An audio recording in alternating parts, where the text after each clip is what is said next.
පළමුව නායක මාහිමිපාණන් වහන්සේලා ප්‍රමුඛ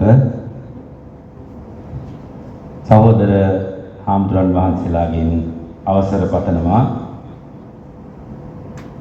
සුඛා සංගස්ස සාමග්ගී තේමාව මුල් කර ගනිමින් ශාසන ආරක්ෂක සංඝ සභාව යුගයේ අද කාලයේ අවශ්‍යතාවයක් විදියට මහා සංඝ සමුළුවක් පවත්වා වර්තමානයේ තුල සම්බුද්ධ ශාසනයට ඇති වී තිබෙන අභියෝග පිළිබඳව සාකච්ඡා කොට සාමග්‍රීන් සංඝ සම්මුතියක් ගොඩනගා ගනිමින් සම්බුද්ධ ශාසනයේ චිරස්ථිතිය තවත් සියවස් කාලයකට ඇති කරන වස් කැඳවන ලද මේ මහා සංඝ සම්මේලනයට සිව්දිගින් අති ගෞරවනීය මහා සංඝ රත්නය නායක මාහිමිපාණන් වහන්සේලා ප්‍රධානව වැඩම කරවන්නට යෙදුණා. පළමු කොට නමස්කාර පූර්වක ගෞරව අභිමානයෙන් යුක්තව අපේ නායක හාමුදුරන් වහන්සේලා ප්‍රධාන මහා සංඝ රත්නය මේ අවස්ථාවට පිළිගනු ලබනවා. පළමුවෙන් අවසර පතනවා නම් වශයෙන් නායක හාමුදුරන් වහන්සේලා පිළිගැනීම බෙවදු දැවැන්ත සංඝ සමුළුවක සිදු කිරීම ඉතාමත් අපහසු කාර්යයක්. ඒ නිසා එසේ නොකොට නායක මාහිමිපාණන් වහන්සේලා ඇතුළු ගෞරවනීය මහා සංඝ රත්නය පොදුවේ පිළිගැනීමක් හැටියටයි ඒ කාරණාව මතක් කරන්නට යෙදුනේ. අද මේ සමුළුව මහා සංඝ සමුළුව කැඳවන්නට සම්බන්ධීකාරකින් වහන්සේලා හැටියට මමත් අපේ ගල්ගොඩාත්තේ ඥානසාර හාමුදුරන් වහන්සේත් අක්මීවන දයාරත්න හාමුදුරන් වහන්සේත් කටයුතු කළා.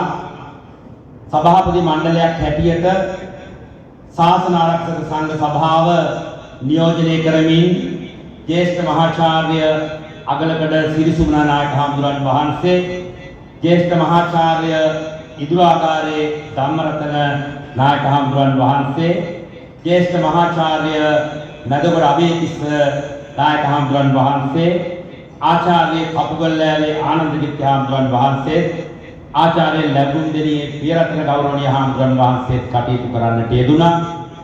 අපගේ සම්බන්ධීකරණත්වයෙන් උන්වහන්සේලාගේ මඟ පෙන්වීම උපදෙස් මත අපි මේ සංඝ සමුළුව ආරම්භ සංවිධානය කරනකොට අපිට මුහුණ දෙන්නට සිදුවෙච්ච ගැටලු බොහෝමයක් තිබෙනවා.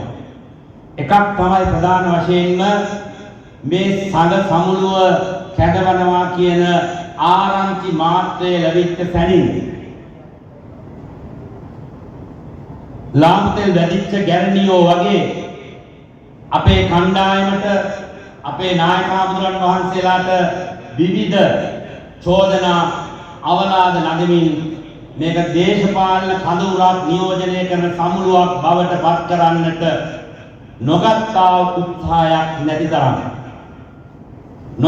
උත්සාහයක් නැති තරම් අපි ඒ සියල්ල මැඩපවත්වන්නට කිසිදු ගෘහි පාර්ශවයක මැදිහත්වීමකින් තොරව ඍජුව හෝ වක්‍රව ගෞරවනීය මහා සංඝ රත්නයේ මඟ පෙන්වීම මැදිහත් වීම මත ගෞරවනීය මහා සංඝ රත්නයේ පමණක්ම සහභාගී කරවාගෙන මෙම සමුළුව පවත්වන්නට අපි තීරණය කළා. අද දවසේදී ඒ ආකාරයෙන් අපිට සාක්ෂාත් කරගන්නට පුළුවන්කමක් ලැබුණා. එය මහා සංඝ රත්නයේ හැටියට අපි ලබපු දැවැන්ත ජයග්‍රහණයක්, ශාසනයේ නාමයෙන් ලබපු ජයග්‍රහණයක් හැටියට අපි කියනවා. ඒ නිසා සුඛා සංගස්ස සාමග්ගී මහා සංඝ රත්නයේ සමගිය සැපයක් බව බුදුරජාණන් වහන්සේ දේශනා කළා. එය අපි මේ රටට සම්බුද්ධ ශාසනයේ චිරස්ථිතියට සැපයක් ගෙන දීම පිණිස අනාගතයක් ගොඩනැගීම පිණිස භාවිතා කිරීම සඳහා තමයි මේ ඓතිහාසික මහා සංඝ සමුළුව අපි කැඳවන්නට යෙදුනේ. එය අපිට නියෝජිත සමුළුවක් හැටියට සියලු දිස්ත්‍රික්ක නියෝජනය කරගනිමින් නියෝජිත සමුළුවක් හැටියට තමයි අද අපි මේ සමුළුව කැඳවන්නට තීරණය කරේ ආරම්භයක් හැටියට. මේ ඓතිහාසික අවස්ථාව ආරම්භයක් හැටියට අරගෙන පළාත් මට්ටමට දිස්ත්‍රික්ක මට්ටමට ශාස්ත්‍ර ආරක්ෂක බල මණ්ඩල මට්ටම දක්වා ගමන් කරමින් ශක්තිමත් සවිමත් පදනමත් ශාසනය අභිවෘද්ධිය වෙනුවෙන් ගොඩනැගීම අපේ මේ එකමුතුව නැත්නම් මේ සම්මේලනයේ අරමුණ බවට පත් කරගන්නට ඕන. ඒක තමයි අපේ අරමුණ. බොහෝ දෙනෙක් අපෙන් ඇහුවා, අපෙන් අහනවා, සමාජ මාධ්‍ය වලින් අපිට අවලාද නගනවා මෙහෙම සංසම්මුවක් පවත්වන්න මොනවද කියන ප්‍රශ්න. රටක් හැටියට ගත්තාම අද ගෝවියන්ට ප්‍රශ්න තියෙනවා, අධ්‍යාපන ශ්‍රේෂ්ඨ ගත්තාම සමස්ත අධ්‍යාපන ප්‍රශ්න තියෙනවා.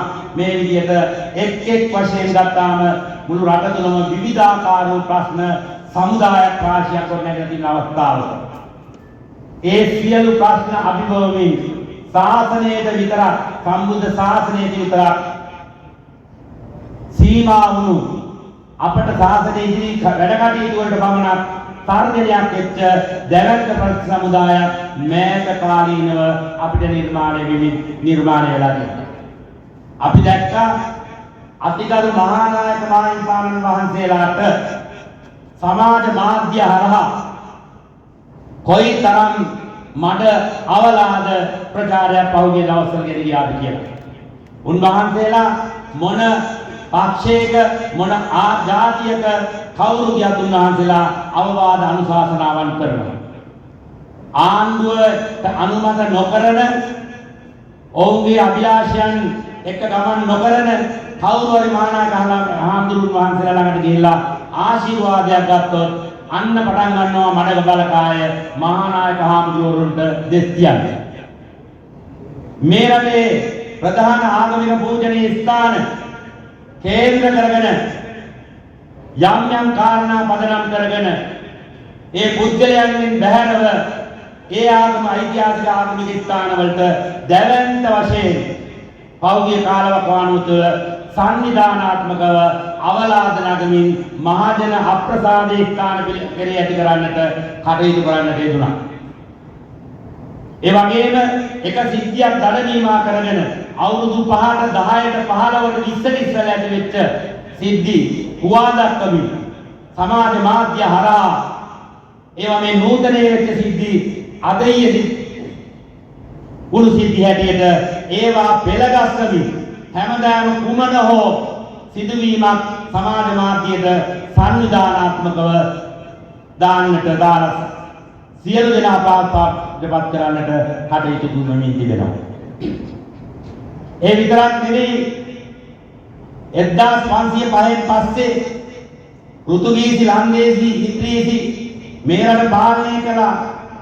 ඒ අවස්ථාවන් වලදී අපේ ගෞරවනීය මහා සංඝරත්නයේ නායක හාමුදුරන් වහන්සේලා ජාතියේ මුර දේවතාවුන් වහන්සේලාට ඉදිරියට ඇවිල්ලා ඔවුන්ගෙන් ඇතිවෙච්ච ජාතියට ඇතිවෙච්ච සහ සම්බුද්ධ ශාසනයට ඇතිවෙච්ච සියලු ආකාරයේ අවහිරතාවයන් දුරු කරන්නට ඉදිරියට ආවා.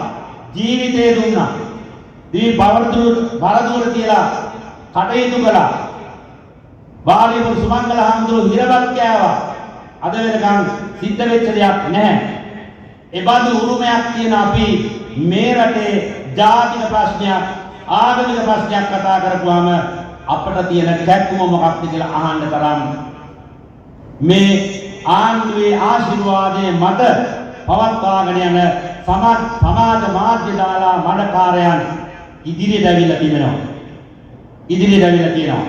ඒ නිසා මෙබඳු විපත්තිදායක තත්ත්වයන් ඉතිහාසයේ පුරා මේ සම්බුද්ධ ශාසනයට අපේ ජාතියට ගොඩ වැදිලා තියෙනවා. ඒ අවස්ථාවන් වලදී පෑණින් සටන් කරපු යතිවරයන් වහන්සේලා හිටියා. ජීවිතය පරදුවට තියලා ජීවිතය දන් දීපු යතිවරයන් වහන්සේලා හිටියා. හිරබත් කාපු යතිවරයන් වහන්සේලා හිටියා.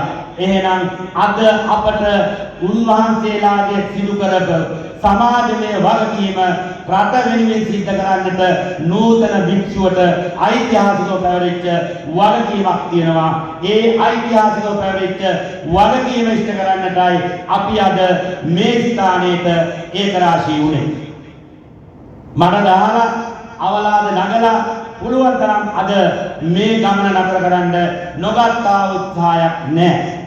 කවදාකවත් පිරිවෙන් අධ්‍යාපනයේට ඇහැ හැරලා සංවර්ධනාත්මක ක්‍රියාවලියක් නොකරපු පාලකයින් අද වයඹ බස්නාහිර මධ්‍යමාදී පළාත්වල ගුරුවරුන් එක පැත්තකින් ගෙනහල්ලා පිරිවෙන් වලට අනිවාර්ය කරලා නොයෙක් වැඩමුළු අද දවසේ පිරිවෙන් වලට යොදවලා මේ කාර්යය ව්‍යාප්ත කරන්න උත්සාහ ගත්තා. අපේ සංවිධායක හාමුදුරුවන්ට ප්‍රාදේශීයව මේ සංවිධානය කරපු හාමුදුරුවන්ට ඊයේ වෙනකොට දුරකථන ලබා දීමින් පොලිසියෙන් ගිහිලා සමහර පන්සල් වලට කතා කරමින් ඔවුන් බිය ගැන්වීමට කටයුතු කරන්නට යෙදුණා.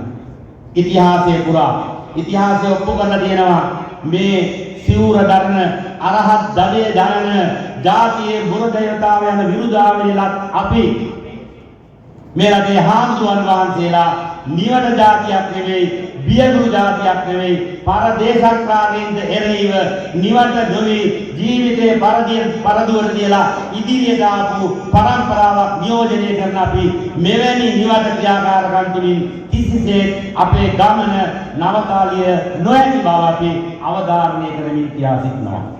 මඩවලට බය නම් මෙතන මේ ඉන්න සිව් දිගින් දහස් ගණන් මහා සංඝරත්නය මෙතෙන්ට අද වඩින්නේ නැහැ. අර නිකාය මේ නිකාය කියමින් මඩ අවලාද නගමින් ෆොටෝ ඉදිරිපත් කරමින් ඒ කරන මඩවලට බය නම් අද මෙතෙන්ට මෙබඳු මහා සංඝරත්නයක් නායක මාහිමිපාණන් වහන්සේලා ප්‍රමුඛව නොවඩින බව දැනගන්නට ඕනේ. අපි එදා වගේම නිර්භීතව රට වෙනුවෙන් ජාතිය වෙනුවෙන් සම්බුද්ධ ශාසනය වෙනුවෙන් ඕනෑම අවස්ථාවක ඕනෑම අභියෝගයක් බාර අරගෙන සම්බුද්ධ ශාසනයේ චිරස්ථිතිය වෙනුවෙන් කටයුතු කරන්නට සූදානම් බව අද මේ ඓතිහාසික මහා සංඝ සමුළුව රටටම විශේෂයෙන්ම සසුනට එරෙහිව කටයුතු කරන පාලකයින්ට කියා සිටිනවා. ඒ නිසා තමන්ගේ දේශපාලන ව්‍යාපාර වලට වමනා පරිදි මේ සම්බුද්ධ ශාසනය හසුරුවන්නට උත්සාහ ගන්නවා නම් තමන්ගේ වචනයේ පමණක් අවරත වෙච්ච දාතියක් ශාසනය තුල ඇති කර ගන්නට උත්සාහ ගන්නවා නම් ඒවා සිදු කළ නොහැකි බවයි අද මේ මහා සංඝ සමුළුව අවධාරණය කරමින් සිව් දිගින් වැඩි මහා සංඝරත්නය මේ අද කියාපානවා. ඒ නිසා ඔබ වහන්සේලාගේ පැමිණීම අපට ශක්තියක් සම්බුද්ධ ශාසනයට ඉදිරි පැවැත්මට යන ගමනට ශක්තියක් ඉදිරියේදී අපිට මීට වඩා භයානක අභියෝග වලට මුහුණ දෙන්න සිද්ධ වෙන බව සියලුම හාමුදුරුවන් වහන්සේලා මතක තියාගන්නට ඕනේ. දැන් පෙරහැර පවත්වනකොට පෙරහැරේ පිළිවෙල තීරණය කරන්නේ පෙරහැරේ සංවිධායකවරු නෙවෙයි ඔයවත් ඉන්න පාතාලයෝ. දැන් මහනුවර දළදා මාලිගාවේ දළදා පෙරහැර ලෝකයේ තියෙන උතුම්ම සංස්කෘතික මංගල්‍ය අනිත්‍යගේ හිත් විදනවයි කියලා ඒ වාගේ ඇතම් කොටස් නැත්නම් ඒවා කෙටි කරන්න කොට කරන්නට අංකොම්නි වල ඉන්න අධ්‍යාපනයන් නොලබපු නියෝජ්‍ය ඇමතිකම් දරන අම්බල්ලෝ ඊයේ කෑකෝ ගහනවා අපි දැක්කා.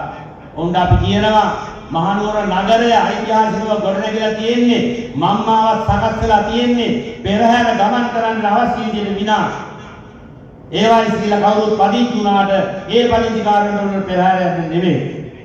මෙවැනි එකක් දෙකක් නෙමෙයි අපිට දහසක් මේ කාරණාවන් ඉදිරිපත් කරන්නට පුළුවන් මේ ශාසනයට මේ ගෞරවයේ කාලේ ඇතිවෙච්ච අවඩදෑයගේ පිළිබඳව. පිරිවෙන් අධ්‍යාපනයට අද දැවැන්ත අභියෝගයක් තර්ජනයක් එල්ලලා තිබෙනවා. අපේ ගෞරවනීය හාමුදුරන් වහන්සේලා පිරිවෙන පවත්වාගෙන යන්නේ කොච්චර අමාරුවෙන් අභාවතාවෙන් කියන කාරණා නොසලකා හරිමින් දේශපාලන උවමනා වෙනුවෙන් පිරිවන හසුරුවා ගැනීමේ කූඩ ව්‍යාපාර ක්‍රියාත්මක වෙමින් පවතිනවා.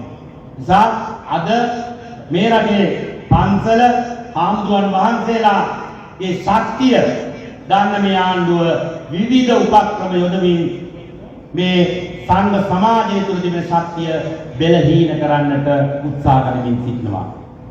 අපි මේ ඓතිහාසික සංඝ සමුළුව අද පවත්වලා කියන්නේ මේ මහා සංඝ රත්නය එක මිසකට ජාතිය වෙනුවෙන් ආගම වෙනුවෙන් සම්බුද්ධ ශාසනය වෙනුවෙන් අපි ඕනෑම අවස්ථාවක බොන්දේසි විරහිතව අපි එකතු වෙනවා. අපිට මේ එකතු ඇතුලේ කිසිදු දේශපාලන අරමුණක් අපි ඇත්තේ නැහැ. කිසිදු දේශපාලන ව්‍යාපාරයකට මේ අපි ශාසනික එකතුව අපි යොමු කරන්නට කටයුතු කරන්නේ නැහැ.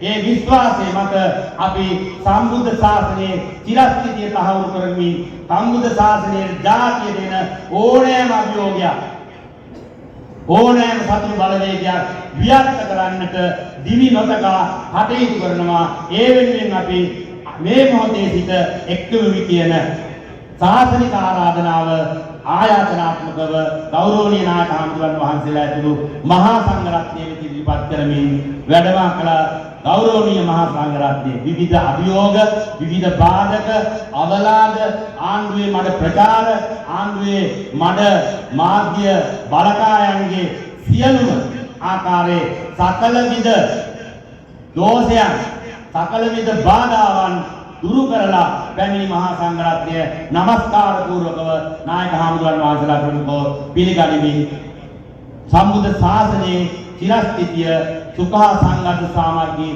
සංඝයාගේ සමගය තුලින්ම ඇති වේවා කියන ප්‍රාර්ථනාවෙන් මම නිහඬ වෙනවා. දේවාල සරණයි.